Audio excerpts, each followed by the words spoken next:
I was talking with Randy Staples in the last segment of the program, and I did admit, and I don't think anyone out there uh, would take me for being nonpartisan. I do admit that if President Barack Obama had asked various states around the country to collect voter information data for an effort at a national database, I think a lot of us on the American right would have been saying, "Oh, here we go again, another Orwellian move by our by Big Brother." So I understand when other people out there get a little bit upset about this, but we do have some Republicans as well who are not pleased by the request from the White House. On the other hand, I think the Democrats in Idaho were not surprised that they also have some objections to this too. It's 78 right now, coming up on 9:07 on Top Story on News Radio 1310.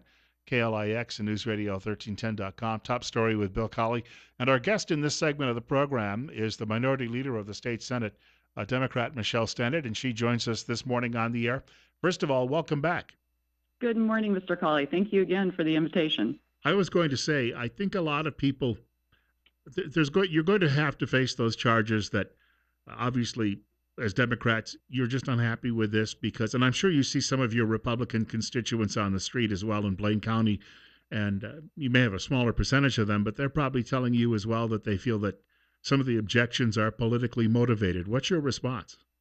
Well, my district has 3 Republican South counties and only 1 Democratic North county. I represent Camas, Gooding, and Lincoln counties, and that's predominantly Republican. And you're right, on the street, regardless of party affiliation, people are not happy about the request from the federal government. They feel like it's an invasion of privacy, and they feel like that if it's public information that we give, it's already out there, that the federal government already has access to it.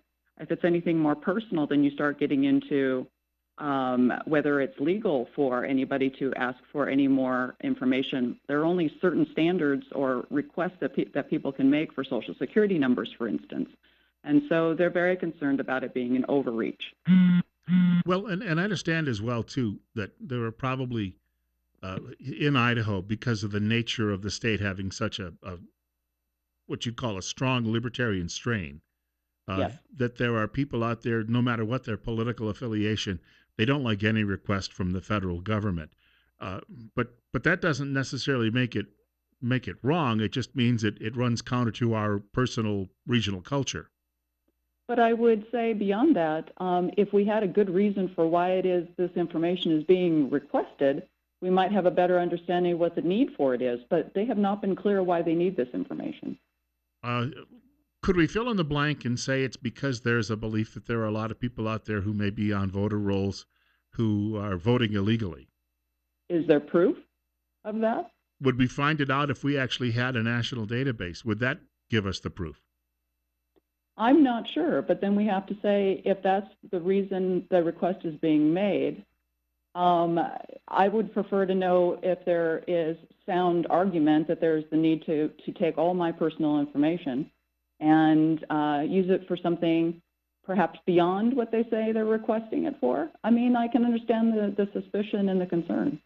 I'm not, I've been away for several days, and I didn't have a chance to try and look into the details of this. I admit that with how things work in Idaho, but the Washington Examiner got in touch with various states, Virginia, I believe, and Maine, and some others, and discovered that a lot of the information that had been requested was not only already public, but some of these states are selling it to campaigns and candidates.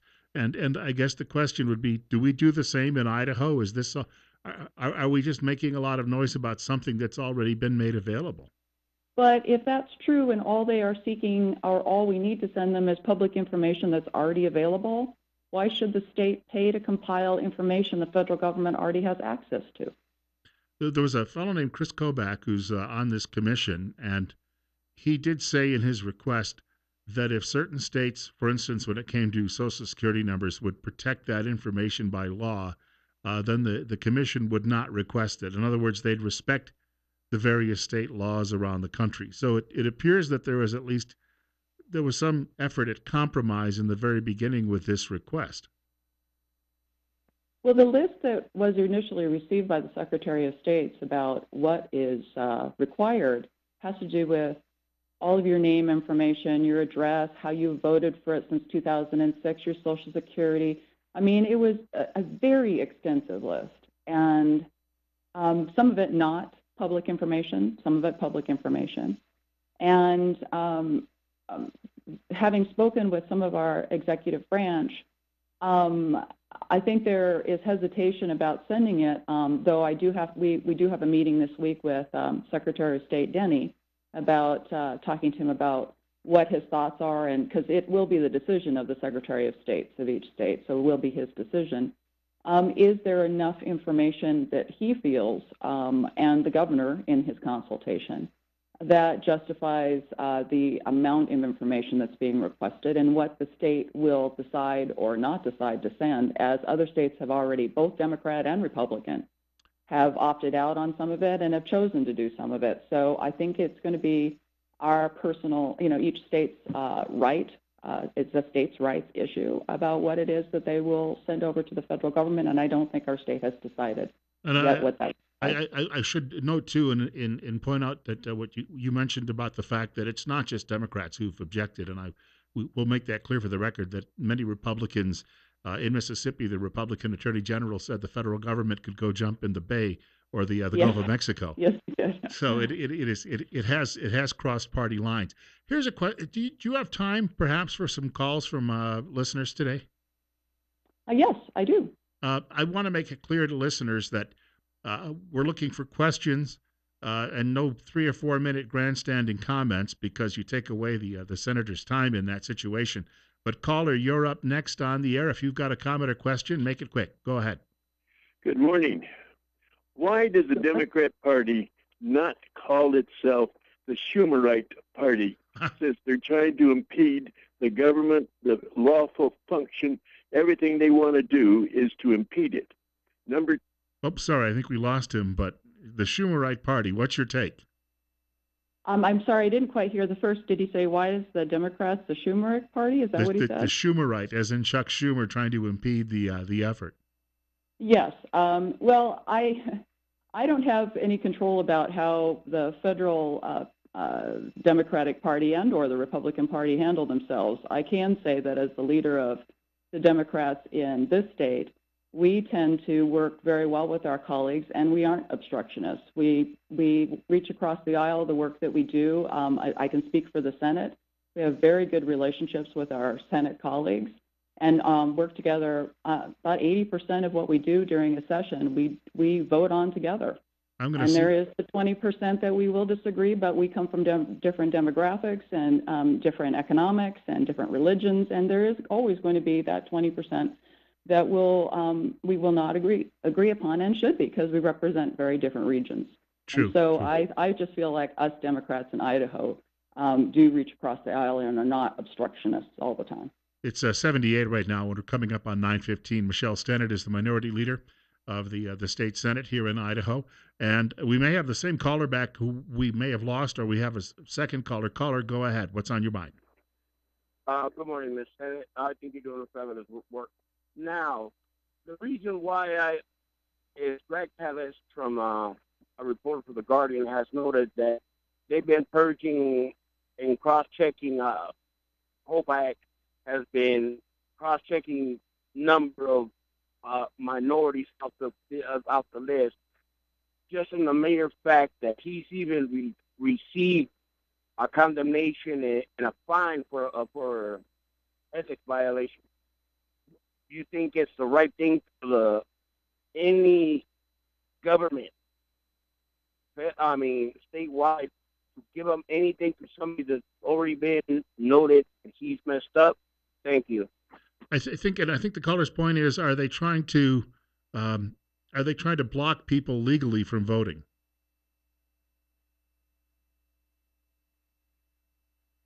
Senator, are you with us still?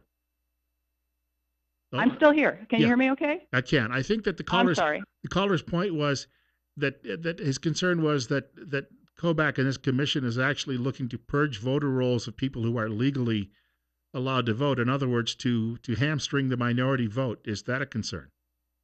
I think that is something I've heard from both sides, from my constituents, because of Mr. Kobach's reputation, about how his persuasion and his comments about racism. That is a concern. It concerns me that when they get that information, let's say we have 3 Latino names, Gonzalez or something, and they have similar addresses, but they live in the same town, but they are very different people. Are we going to purge 2 of those, thinking that they're all the same people? I mean, I don't know to the breadth and the depth that information will be used, or if something like purging even unintentionally might happen with that information. And so I think we need to tread cautiously.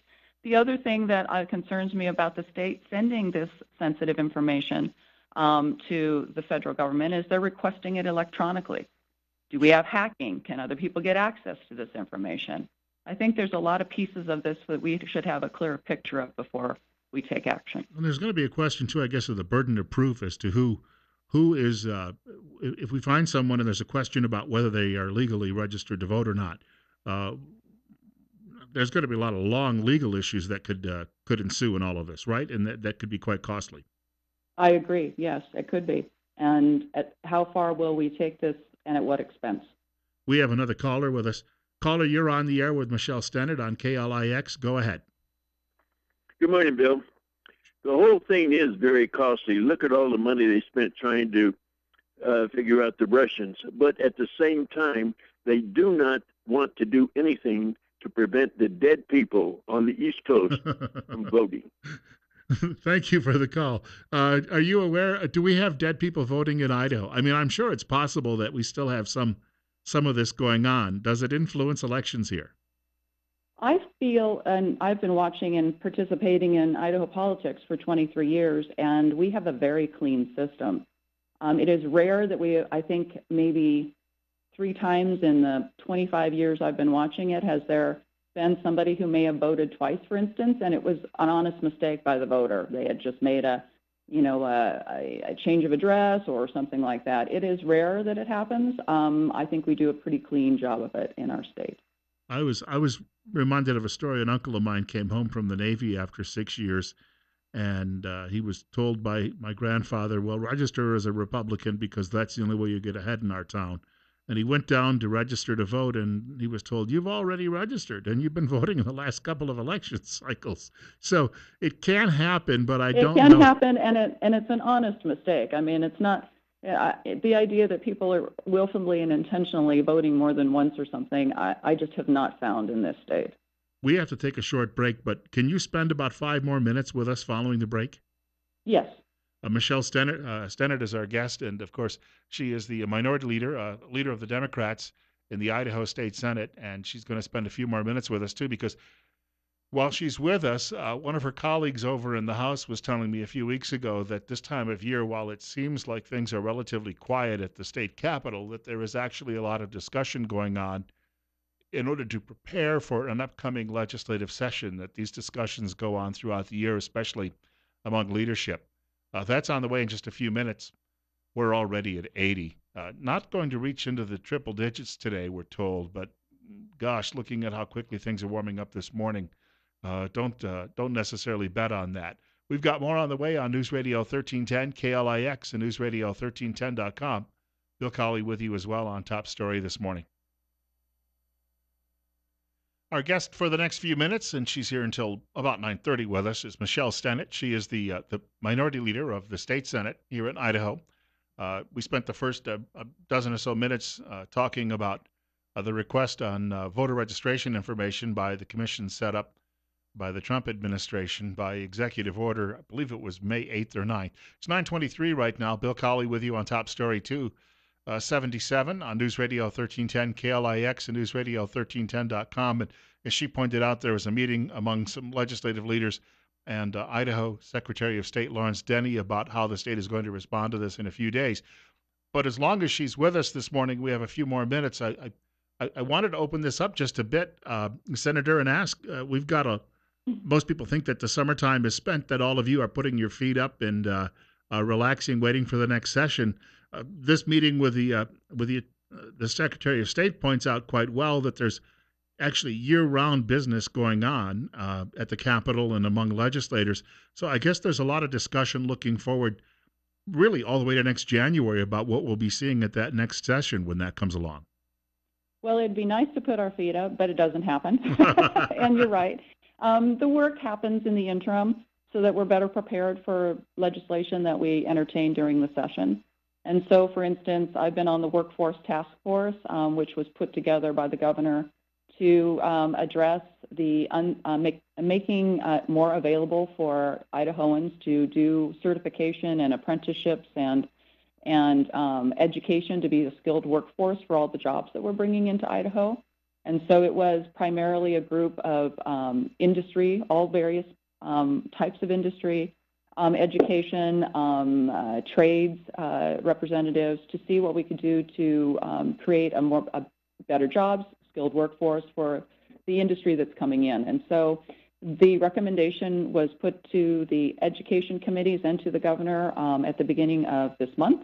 And so that we have things that we can put into place, whether it's budgets or pieces of legislation for the work that we did by next session, as an example. And another one I can think of that you mentioned, my counterpart in the House, Representative Matt Erpelding, he and I are on the new Campaign Finance Reform and Ethics Committee that the Speaker of the House and the Pro Tem of the Senate put together, and we meet this Wednesday for the first time. So things like that happen all through summer and winter until we come back in January. We were talking off air just about in your district, especially the differences. You've got some very wealthy communities.